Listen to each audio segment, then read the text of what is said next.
Movie की शुरुआत में गिटार बजाने वाले सोलोमन नाम के आदमी को दिखाया जाता है जिसका अपहरण हो जाता है और फोर्ड नाम का आदमी उसे गुलाम बना लेता है। अब एक दिन सोलोमन खेत में काम कर रहा होता है, तभी फोर्ड का एक दोस्त आकर उसे मारने लगता है। सोलोमन जवाबी हमले में उसे कूट के रख देता है। इससे खफा होकर वह अपने दोस्तों को बुलाकर लाता है और सोलोमन को फांसी पर लटका देता है, जिससे कि मालूम ना पड़े और सोलोमन मर जाए।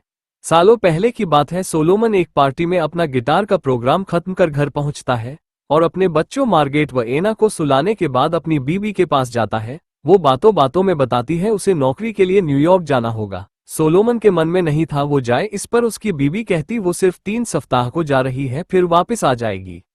अगले दिन सोलोमन का परिवार न्यूयॉर्क के लिए निकल जाता है। उनके जाने के बाद सोलोमन पार्क में जाता है, जहां उसका दोस्त मून सोलोमन को 2 व्यक्तियों ब्राउन और हैमिल्टन से मिलाता है। वो उसे गिटार बजाने के लिए वॉशिंगटन में अपने बैंड में शामिल होने का ऑफर देते हैं और कहते हैं कि वो इसके बदले में सोलोमन को प्रतिदिन $1 देंगे। सोलोमन राजी हो जाता है। वो 2 सप्ताह के टूर पर वाशिंगटन के लिए निकल जाते हैं, जहां सोलोमन को सब ठीक लगता है और वह एक रेस्टोरेंट में खाना खाते हैं और वही सोलोमन को उसका पेमेंट कर दिया जाता है। सोलोमन बहुत खुश था और इसी खुशी में बहुत ज्यादा शराब पी लेता है। ब्राउन और हैमिल्टन सोलोमन को आराम करने के लिए कमरे में छोड़ आते हैं और जब सोलोमन की सुबह आंख खुलती है तो वह एक अंधेरी कोठरी में बंद होता है। अपने आप को जंजीरों में जकड़ा पाता है। वह ये देखकर हैरान हो जाता है और वहां से निकलने के लिए अपनी जंजीर को तोड़ने की कोशिश करता है। इससे पहले कि सोलोमन कुछ समझ पाता है, 2 लोग कोठरी में आते हैं और सोलोमन तुरंत उन्हें अपना नाम बताता है। साथ ही बताता है कि वो न्यूयॉर्क से है और एक आजाद नागरिक है, पर वो लोग उस पर भरोसा नहीं करते हैं और करते भी कैसे, सोलोमन पर कोई सबूत ही नहीं था। अब उनमें से एक आदमी सोलोमन को चाबुक मारते हुए कहता है शायद ये जॉर्जिया से है। ये सुनते ही सोलोमन को सब समझ आ जाता है कि ब्राउन और हैमिल्टन किडनैपर थे जो लोगों को बेचने का काम करते हैं और अब सोलोमन फंस चुका है। अगले दिन दिखाते हैं सोलोमन को गुलामों के साथ एक तबेले में रखा जाता है, जहां वह गुलामों से पूछता है कि आखिर वह कहाँ है, तो वह बताते हैं कि वह जॉर्जिया में है और सोलोमन कहता है कि हमें यहाँ से भागना चाहिए और गुलामों में से एक क्लेशन कहता है कि ऐसा करना तो दूर हम सोच भी नहीं सकते। हमको यहाँ से एक दूसरे गुलाम राज्य में ले जाया जाएगा और वहाँ हमारा बाजार लगेगा और हमको बेच दिया जाएगा। आगे सबको उस गुलाम राज्य में ले जाने के लिए तैयार किया जाता है और थोड़ी ही देर में उनकी यात्रा शुरू हो जाती है और वो उसे राज्य के लिए निकल पड़ते हैं। अब जहाज के अंदर सोलोमन कुछ गुलामों को देखता है जिनके साथ जानवरों के जैसा व्यवहार हो रहा है। क्लेमेंस कहता है कि अगर उसको जिंदा रहना है तो अपना अतीत भुलाना होगा और ये भी भूलना होगा कि उसका क्या नाम है, और ये तो बिल्कुल भी ना बताए कि वह पढ़ा लिखा है। उसी समय एक गुलाम एक एलिजा नाम की महिला को लेने आता है। तब दूसरा गुलाम उसका विरोध करता है, उसे रोकता है। वो उसको रोकने और विरोध करने पर जान से मार देता है और सुबह उसकी बॉडी को समुद्र में बहा दिया जाता है। ये देखकर क्लेमेंस सोलोमन से कहता है कि हमसे बढ़िया तो ये मरा हुआ आदमी है, कम से कम गुलामी तो नहीं करेगा। जहाज पोर्ट पर पहुंचता है और वहां क्लेमेंस का पुराना मालिक क्लेमेंस को छोड़ने की कहता है।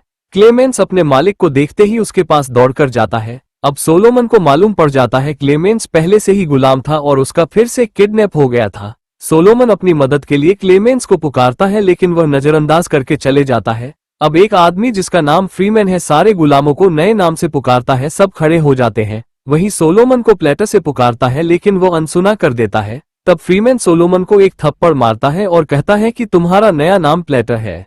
अब बिकने के लिए वहां से तांगे में चल देते हैं। आगे फ्रीमैन गुलामों को गुलामों की मंडी में ले जाता है, जहां फोर्ड नाम का आदमी सोलोमन और एलिजा को खरीद लेता है। इस पर एलिजा फोर्ड से अपने बच्चों को भी खरीदने की कहती है, क्योंकि वह उनसे अलग नहीं होना चाहती थी। फोर्ड एक सज्जन आदमी लग रहा था और वो फ्रीमैन से बच्चों की भी कहता है, लेकिन फ्रीमैन मना कर देता है कि वो बच्चों को नहीं बेच सकता। अगले दिन सब फोर्ड के घर पर होते हैं और वहां चीफ कारपेंटर ट्रेड उनसे बात करता है और कहता है कि उसको भी एक मालिक की तरह समझे और एक दूसरे माली जेम्स से भी मिलवाता है। वह अपने लिए उनसे ताली भी बजवाता है। आगे कहता है कि अगर कोई काम शुरू होने के बाद भागता है तो उसको दंडित किया जाएगा। वो काम शुरू कर देते हैं, पेड़ों को काटना शुरू करते हैं। कुछ समय बाद फोर्ड स्पीच देता है और स्पीच के बाद सोलोमन फोर्ड को एक आइडिया देता है कि लकड़ियों को अच्छी तरीके से इधर से उधर पहुंचाने का। ट्रेन बीच में बोलते हुए कहता है यह आइडिया बेकार है, लेकिन फोर्ड सोलोमन को अपना आइडिया अपनाने की कहता है। सोलोमन अपने आइडिया पर काम करता है और बहुत अच्छा काम करता है, जिससे फोर्ड बहुत प्रभावित होता है और उसकी तारीफ करता है। लेकिन ट्रेन ये देखकर बहुत गुस्सा होता है। फोर्ड सोलोमन की प्रशंसा में उसे एक वायलिन देता है। उसी दिन सोलोमन एलिजा को अपने बच्चों के लिए रोते हुए देखता है और कहता है कि सब रखो, तुम कोई गुलामों से अलग नहीं हो, तुम्हारे बच्चे जल्दी मिल जाएंगे। अगले दिन सोलोमन लकड़ी की एक झोपड़ी में काम कर रहा होता है, तभी वहां ट्रेंड आ जाता है और उससे कहता है कि वो गलत काम कर रहा है। सोलोमन समझ नहीं पाता है, तभी ट्रेंड कहता है कि उसे नए तरीके का डिजाइन बनाना चाहिए। सोलोमन राजी हो जाता है और उस डिजाइन पर काम करना शुरू करता है। अब अगले दिन ट्रेंड फिर से आता है और कहता है कि अभी भी वो गलत काम कर रहा है। अब सोलोमन समझ जाता है कि वो उसे बेवजह परेशान कर रहा है और ट्रेंड का विरोध करना शुरू कर देता है और कहता है वो इस डिजाइन पर काम करता रहेगा। इस पर ट्रेंड गुस्सा हो जाता है और सोलोमन को अपने कपड़े उतारने की कहता है, जिससे कि वो उसे पनिशमेंट दे सके, लेकिन सोलोमन मना कर देता है। तो ट्रेंड उसे पीटने लगता है, लेकिन सोलोमन भी उल्टा उसको जमीन में गिराकर कूटने लगता है। ट्रेंड वहां से जाने लगता है और कहता है कि वो सोलोमन को देख लेगा और बहुत पूरी चोट पहुंचाएगा। तभी वहां जेम्स आ जाता है, सोलोमन को इस काम को छोड़कर पेड़ लगाने का काम करने की सलाह देता है।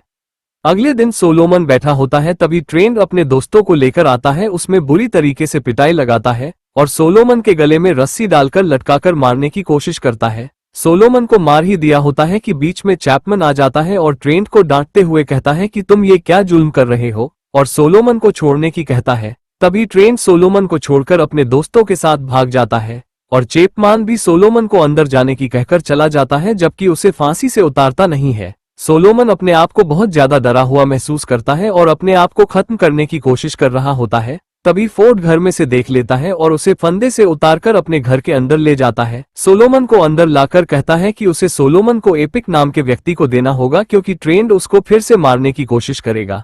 तभी सोलोमन फोर्ड से अपनी आजादी की भीख मांगता है और कहता है कि वह एक आजाद नागरिक है, कभी गुलाम नहीं रहा। इस पर फोर्ड कहता है कि वह ये सब कुछ नहीं सुनना चाहता है और अपना कर्ज चुकाने के लिए सोलोमन को एपिक को देना ही पड़ेगा। अगले दिन सोलोमन एपिक के घर पहुंच जाता है, जहां एपिक नए गुलामों से कहता है कि यदि उनमें से किसी ने भी ऐसा कोई काम किया जो एपिक को पसंद नहीं है, तो वह सबको बुरी तरह पिटेगा और वह सबको कपास के खेत में जाकर काम करने की कहता है, जिससे कि एक दिन का काम उनसे ले सके। काम खत्म होने के बाद एपिक गुलामों से मिलता है, जिससे ये पता लगा सके कि किसने ज्यादा काम किया है और उसकी तारीफ कर सके। अब उसे पता लगता है कि पाए नाम के गुलाम ने बहुत ज्यादा काम किया है। वो उसे अपने सबसे अच्छे गुलामों में चुन लेता है और वही मालूम पड़ता है कि सोलोमन व एक दूसरे गुलाम ने कम काम किया है, तो वो सोलोमन और उसको कोड़े मारने का आदेश दे देता है। अगले दिन पाए फूलों से गुड़िया बना रही होती है, जिसको एपिक की पत्नी देख लेती है। वो एपिक को बुलाती है और गुस्सा होती है कि उसको बिल्कुल पसंद नहीं है वो गुलामों की तारीफ करे। अगले दिन एपिक अपने घर गुलामों को अपने लिए नाचने को बुलाता है, जहां सोलोमन अपनी गिटार बजाता है। मौज मस्ती चली रही होती है कि एपिक की पत्नी आ जाती है और पाई में एक बोतल मारती है। ये देखकर सब हैरान हो जाते हैं। वहीं पाई को बेचने की कहती है। इस पर एपिक कहता है कि वह ऐसा नहीं कर सकता, वो उसके सबसे अच्छे गुलामों में से है। अगले दिन मिस्ट्रेस सोलोमन का बुलाकर सामान की लिस्ट देते हुए बाजार से सामान लाने की कहती है। जब सोलोमन लिस्ट को देख रहा होता है तो मिस्ट्रेस पूछती है क्या वो पढ़ना लिखना जानता है।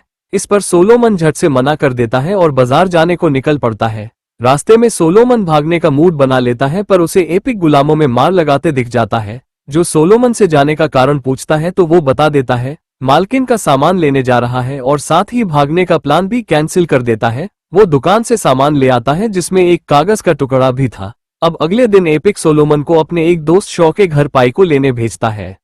जब सोलोमन शॉ के घर पहुंचता है तो उसकी पत्नी पाई के साथ टेबल पर चाय पी रही होती है और सोलोमन से आने का कारण पूछती है। सोलोमन कारण बता देता है। तभी सोलोमन को भी अपने पास बैठाकर चाय पीने की कहती है। सोलोमन भी बैठ जाता है और थोड़ी देर में वह पूछती है कि एपिक पाई के बारे में क्या सोचता है। सोलोमन कहता है उसे नहीं मालूम क्या सोचता है। शॉ की बीवी ये इसलिए पूछ रही थी क्योंकि शॉ ने एक गुलाम से शादी की थी। शायद एपिक भी पाई को पसंद करता है और उससे शादी कर ले। अब सोलोमन पाई को वहां से लेकर चलने लगता है। घर पहुंचकर एपिक मिलता है और पाई से अपने कमरे में जाने की कहता है, जबकि सोलोमन को रोककर पूछता है कि उसने पाई से क्या कहा था। सोलोमन कहता है उसने कुछ नहीं कहा, तो वो सोलोमन में मार लगाने लगता है, लेकिन सोलोमन उसके हाथ नहीं आता है और उल्टा एपिक ही थोड़ी देर में नशे के कारण गिर जाता है।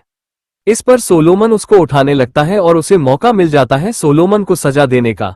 लेकिन इसी बीच मिस्ट्रेस भी आ जाती है और कारण पूछने लगती है। एपिक बहाना बना देता है, क्योंकि अगर वो कुछ कहता तो सोलोमन पाई के बारे में सब बता देता, और वह ये चाहता नहीं था। अब रात में सोलोमन देखता है कि एपिक पाई को कमरे से बाहर ले जाता है, लेकिन वो कुछ नहीं कर सकता था। अगले दिन जब वो पेड़ काट रहा होता है तो उसे कागज मिलता है, जिसे वो पेड़ के पीछे छुपा देता है और उसी रात पाई सोलोमन से आकर कहती है कि वह उसे मार दे क्योंकि एपिक ने उसके साथ बहुत बुरा बर्ताव किया है और वह अपनी जिंदगी से थक चुकी है। लेकिन सोलोमन गुस्सा होते हुए ऐसा करने से मना कर देता है। दिन गुजरते हैं और एपिक के खेती में कीड़े पड़ने लग जाते हैं। वो तंग आकर अपने गुलामों को टनर नाम के आदमी के यहाँ काम करने भेज देता है। वह गुलाम जब टनर के यहाँ पहुँचते हैं और काम शुरू कर देते हैं, ये देखकर टनर खुश होता है और सबसे ज्यादा सोलोमन से प्रभावित होता है। काम खत्म होने के बाद सोलोमन को बुलाता है और उसकी तारीफ करते हुए कहता है कि वो उसे इनाम के तौर पर एक वायलिन देगा जिसे सोलोमन को पार्टी में बजानी होगी। सोलोमन भी राजी हो जाता है और अगले दिन की रात पार्टी शुरू हो जाती है जहां सोलोमन गिटार बजाने लगता है। कुछ दिन बीत जाते हैं और एपिक की खेतों की कीड़ों की बीमारी खत्म हो जाती है और सारे गुलाम वापस एपिक के खेतों पर आ जाते हैं, जहां एपिक सोलोमन से कहता है कि भले ही उसका टनर के साथ अच्छा तालमेल रहा हो, लेकिन उसे काम तो अपने पुराने मालिक एपिक के पास ही करना होगा और उन्हें अपने कमरों में जाने की कह देता है। तभी सोलोमन पाई की खून से सनी आंखों को देखता है और समझ जाता है कि एपिक ने उनकी गैर मौजूदगी में उसमें मार लगाई है। अब अगले दिन सभी खेतों में काम शुरू कर देते हैं और वहां एक नया गुलाम आम्स नाम का जो गोरा था काम करना शुरू करता है। सोलोमन और अन्य गुलाम बहुत धीरे काम करते हैं, जिस पर एपिक उन्हें कोनों से मारने की सजा देता है। अब रात में आम्स सोलोमन के घाव पर मरहम लगाने की कोशिश कर रहा था। तभी सोलोमन पूछता है कि वह गोरा है और यहाँ कैसे काम कर रहा है, तो वह कहता है कि वह अपनी पुरानी नौकरी छोड़ चुका है और एक ईमानदारी से जिंदगी जीने के लिए यहाँ काम कर रहा है जिससे हलाल कमाई कर सके। और आगे बताता है कि वो गुलामों में कोड़े मारने का समर्थन नहीं करता है। अब सोलोमन को आम्स ईमानदार आदमी लगता है, उससे एक मदद मांगता है और उससे कहता है कि वो गुलाम नहीं है बल्कि एक आजाद नागरिक है और उसे अपने एक दोस्त को पत्र भेजने के लिए मदद मांगता है जिससे उसे यहाँ से बचाया जा सके। आम्स भी राजी हो जाता है। अब सोलोमन स्याही से पत्र लिखना शुरू करता है और लेकिन बदनसीबी से स्याही खत्म हो जाती है। रात में एपिक आता है और सोलोमन से माफी मांगता है कि उसे नहीं मालूम था वो एपिक से छुटकारा पाने को अपने दोस्त को पत्र लिख रहा है। लेकिन सोलोमन मना करता है कि उसने पत्र नहीं लिखा है, उस पर पेन और कागज कहाँ से आएगा। इस पर एपिक कहता है शायद आम्स ने उससे झूठ बोला है, वो एपिक की नजरों में अच्छा बनना चाहता है और उसे काम से निकालने की कहता है। सोलोमन को मालूम पड़ता है कि आम्स उसके साथ ईमानदार नहीं था और वो पत्र को जला देता है। अगले दिन अब्राम नाम के एक गुलाम की मौत हो जाती है जिसके रेस्पेक्ट में सोलोमन और अन्य गुलाम गाना गाते हैं। उसी दिन खेत में बास नाम का एक गोरा वकर काम करने आता है जिसको देखकर एपिक ये सोचता है कि वो कुछ सोच रहा है और उसे अपने दिल की बात कहने की कहता है। वो कहता है कि आप गुलामों के साथ इतना बुरा व्यवहार क्यों करते हो। इस पर एपिक कहता है कि गुलाम है, गुलाम के साथ ऐसा ही बर्ताव होता है। बास कहता है कि गुलामी भी इंसान होते हैं और एक दिन देख लेना इस देश से गुलामी बिल्कुल खत्म हो जाएगी। इस बात पर एपिक उसकी हंसी उड़ाता है। तभी एपिक नोटिस करता है कि पाई गायब है और वो शोर मचाता है। कुछ देर में पाई आ जाती है तो उसे पीटने लगता है। पाई कहती है कि वो शॉ की पत्नी से मिस्ट्रेस के लिए साबुन लेने गई थी क्योंकि वो बहुत दिन से साबुन से नहाई नहीं है। लेकिन एपिक उस पर यकीन नहीं करता है, उसे पीटने लगता है। अब उसे पेड़ में बांधकर सोलोमन से कोड़े मारने की कहता है। सोलोमन ना चाहते हुए भी पाई पर कोड़े बरसा देता है। सोलोमन धीरे धीरे मारता है तो इस पर एपिक की बीवी कहती है कि एपिक को ये खुद ही करना होगा। तो एपिक सोलोमन से चाबुक लेकर पाई के ऊपर जोर जोर से मारने लगता है, लेकिन सोलोमन भी कुछ नहीं कर पाता है। अब रात में सोलोमन गुलामों की यह हालत देखकर बहुत दुखी होता है और वही पाई के जख्मों पर मरहम लगाया जाता है। अगले दिन सोलोमन बास के साथ काम कर रहा होता है तो बातों बातों में पूछता है कि बास किस जगह से है। वो बताता है वो कनाडा से है। इस पर सोलोमन कहता है कि वो एक बार कनाडा गया था। ये सुनते ही बास हैरान रह जाता है कि गुलाम भी विदेश की यात्रा कर सकता है। सोलोमन कहता है कि अगर वह बात को सीक्रेट रखे तो उसे अपनी जिंदगी की कहानी शेयर करना चाहता है। बास भरोसा दिलाता है कि वह बता सकता है। अब सोलोमन अपनी पूरी कहानी बताता है और उसे अपने दोस्त को लेटर भेजने के लिए मदद मांगता है, लेकिन बास डर की वजह से मना कर देता है, लेकिन थोड़ी देर में मान जाता है। एक दिन सोलोमन खेत में काम कर रहा होता है, तभी एपिक के घर एक आदमी आता है और सोलोमन उसे पास आते हुए देख पहचान जाता है कि वो उसका दोस्त पैट्रिक है। वो जल्दी से जाकर उससे मिलता है तो पैट्रिक सोलोमन से उसका नाम पूछता है। सोलोमन अपना नाम बताता है, तभी वो पहचान जाता है और कहता है कि उसकी वाइफ और 2 बच्चे हैं। उसी समय एपिक वहां आ जाता है और पैट्रिक को वहां से जाने की कहता है कि सोलोमन उसका गुलाम है, लेकिन सोलोमन जल्दी से भाग के पैट्रिक को गले लगा लेता है। पैट्रिक एपिक से कहता है कि उसने एक आजाद नागरिक को गुलाम बना रखा है, लेकिन एपिक झल्लाकर पैट्रिक से कहता है कि वह उसका गुलाम है। इस पर पैट्रिक भी उसी की तरह बात करता है और कहता है कि उसके खिलाफ कोर्ट में केस करेगा अगर उसने सोलोमन को नहीं छोड़ा तो। एपिक ये सुनते ही सोलोमन को छोड़ देता है और वह जाने से पहले पाई के बुलाने पर आता है और उसे गले लगा लेता है और उसे सॉरी बोलता है कि वह उसे छोड़कर जा रहा है। अब सोलोमन पैट्रिक के साथ वहां चले जाता है। वह अपने घर पहुंचता है तो अंदर जाने में झिझक रहा होता है। पैट्रिक उसे हिम्मत दिलाता है। वो अंदर जाता है तो देखता है कि उसके बच्चे जवान हो गए हैं और उसकी पत्नी ने शादी कर ली है और उससे उसका एक बच्चा भी है जिसका नाम उसने सोलोमन रखा है। इस पर सोलोमन की आंखों में अफसोस के आंसू थे कि उसने अपनी फैमिली को छोड़ा। अब सारी फैमिली ये देखकर इमोशनल हो जाती है और यहीं ही मूवी का एंड हो जाता है।